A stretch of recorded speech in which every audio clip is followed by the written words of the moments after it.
ele é um... Aperta onde, Gabriel? Deixa, só segura aí.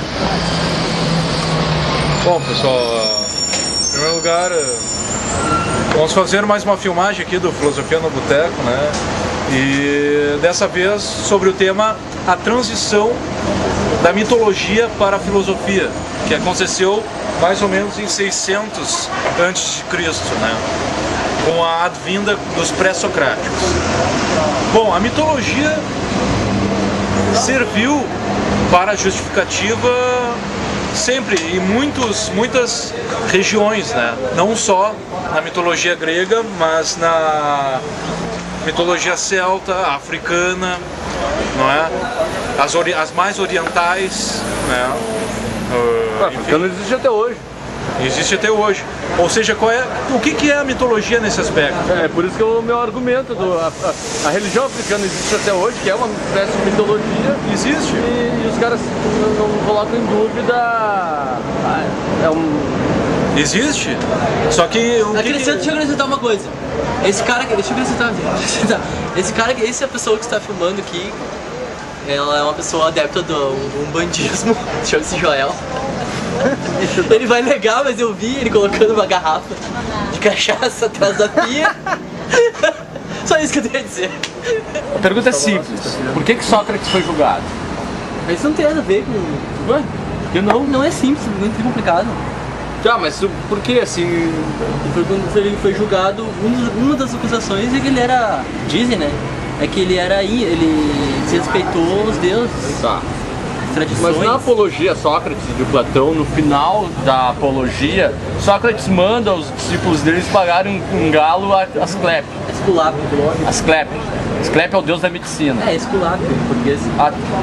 Tá. Não, eu não falo. Eu tô falando grego, não tô falando português. Tá, e aí? O que tu acha, Luciano?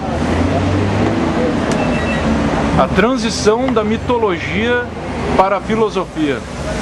Então, acho que o que o Joel tá perguntando, acho que é o mesmo ponto, é interessante, porque quando é que surge o Logos,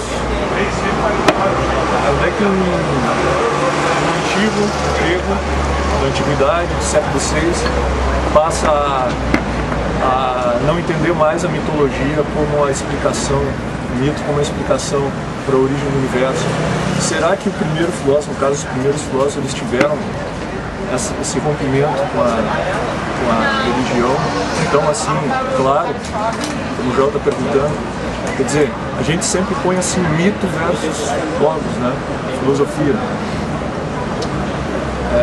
Será que é essa mesma a questão? Quer dizer, esses primeiros filósofos todos, eu não acredito que tivessem rompido claramente com a religião. Não, eles buscavam uma diferente fonte de saber, né? Isso. Todos os povos primitivos quiseram... Eles tiveram como explicação para o mundo essa explicação mitológica. Ou seja, a mitologia é tu deificar um aspecto da natureza. O vento não é só o vento é o deus do vento. Não é? A água não é só a água. A água é a deusa da água. Então toda a mitologia e religiões, sejam africanas, nórdicas e orientais, tem isso como fundamento de explicação, fundamento de entendimento, né? A ciência perdeu todo o fundamento, me parece. A ciência não, a ciência é uma evolução da filosofia nesse aspecto. Então, o que é a transição da mitologia para a filosofia? É exatamente negar essa deificação dos aspectos naturais e explicar esses aspectos naturais como movimentos puramente naturais, sem uma divindade nisso. Mas não precisa negar a divindade, tu pode explicar isso, por que tem a tempestade, por que tem o vulcão, por que tem não sei o que, sem negar Deus, sem negar... Não precisa. Pois é, aí é que entra um tipo de conciliação lá na Grécia Antiga, né? Como assim? Fala de conciliação. Enrolou. Esse é o ponto, mas eu fico pensando, sabe? Fala aí, João. Não, esse é o ponto, não. Por isso que eu acho que assim, ó, a história do Sócrates ali, que ele manda pagar o galo, os discípulos apaguem o galo, depois devo um galo a Asclepio e pague esse galo pra mim. E quem é Asclepio? É o deus da medicina, não é o deus da medicina? Então, se ele estivesse afrontando os deuses, como é que ele pode mandar pagar um galo? Mas não esqueça que Sócrates estava nesse momento de transição da mitologia para a razão, né? Qual é Não, já estava no período... Sim, mas qual é o ápice? Outro período. Qual é o ápice dessa evolução? Qual é o ápice dessa evolução da transição da mitologia para a razão? É a ciência. A ciência não vê divindade alguma, né? Não, a ciência não vê divindade alguma nos movimentos naturais. Não é verdade. Tu acha que a ciência vê? Não é verdade. O que tu acha? Eu acho que a questão é a seguinte. O nosso amigo aqui de chimia, que é muito parecido com o Carl Sagan. Eu ia trazer, eu tenho um livro do Carl Sagan, muito do cara. É do Rodrigo. Então, o Carl Sagan coloca o Kepler, assim como vários historiadores, como o primeiro cientista moderno. Kepler? O primeiro, sim, não Galileu, mas Johannes Kepler. E o Kepler era monge, era professor. Não era um professor, segundo ele, dos mais interessantes, assim, para a gurizada e tal. A gurizada se entediava um pouco nas aulas dele. E ele procurava um sistema que unisse Deus, a religião, com a geometria perfeita. Sim. E aí, então, ele procurava nos astros um sistema, uma geometria, e por ironia, nesse sistema dele, de formas perfeitas, através de cálculos que ele vai conseguir com o Tycho Brahe, ele vai perceber que as órbitas dos planetas não eram perfeitas, assim, círculos perfeitos, mas elipses, né? E aí ele precisa, mesmo a vida inteira tentando juntar a geometria com a cosmogonia, aliás, com o sistema do universo, né, dos planetas e tal, ele tem que ir contra isso no final da vida. Aquele sistema dele, que até é clássico, assim, um globo, com umas esferas, uns triângulos dentro, né? Ele tenta formar aquilo ali com as formas perfeitas, tudo estaria resumido em poucas formas geométricas. Ele precisa dar o braço a torcer de que aquilo não é, e que na verdade tem uma outra inteligência, digamos assim, que faz o funcionamento do universo seguir, não essas formas. A convicção de uma outra inteligência. Mas então, quer dizer, o Tycho Brahe, ele teve que brigar, porque o Tycho Brahe era um beberrão, era enfim, sempre pessoas em volta na mesa, em festas, etc. E o Kepler era um cara mais contido, religioso, etc.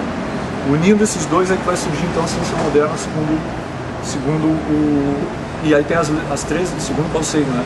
E tem as três leis de Kepler, que parecem coisas simples, mas elas vão dar esse passo que tu está falando, o nascimento da ciência, que é o seguinte, o fundamental, quer dizer, a partir dali se acredita que o que funciona fora do universo, fora do planeta, funciona dentro do planeta, quer dizer, a física, né? As leis físicas, a universalidade das leis da física, né? Funcionam aqui tanto quanto no espaço, com Newton também. Então, assim, essa é uma ideia que realmente nasceu com os gregos, quer dizer, de que o Logos, o discurso, ele pode descrever a realidade, né? Tu pode se basear na força dos raciocínios, etc., para explicar uma determinada realidade, né? Isso nasceu com os gregos. Agora, o momento em que se tirou a religião, a mitologia do discurso, da ciência, eu acho que é bem depois. O próprio Kepler era astrólogo, quer dizer, ele era astrônomo e astrólogo. A divisão de astronomia e de astrologia é uma coisa recente, 400 anos atrás, né?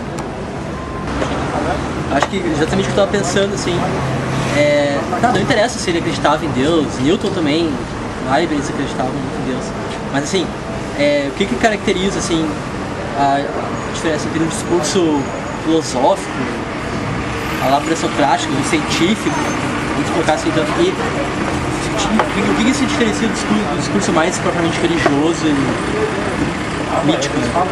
Que é isso aí, dá princípios gerais, simples, poucos princípios que vão reger tudo. Então eu disse, como ele falou ali, Kepler falou ali, a mesma lei que rege, que tu tinha dito, né? A mesma lei que rege o movimento dos astros estaria regendo as coisas aqui embaixo, que era dos corpos, unificando todos os fenômenos ao mesmo princípio. Uma lei.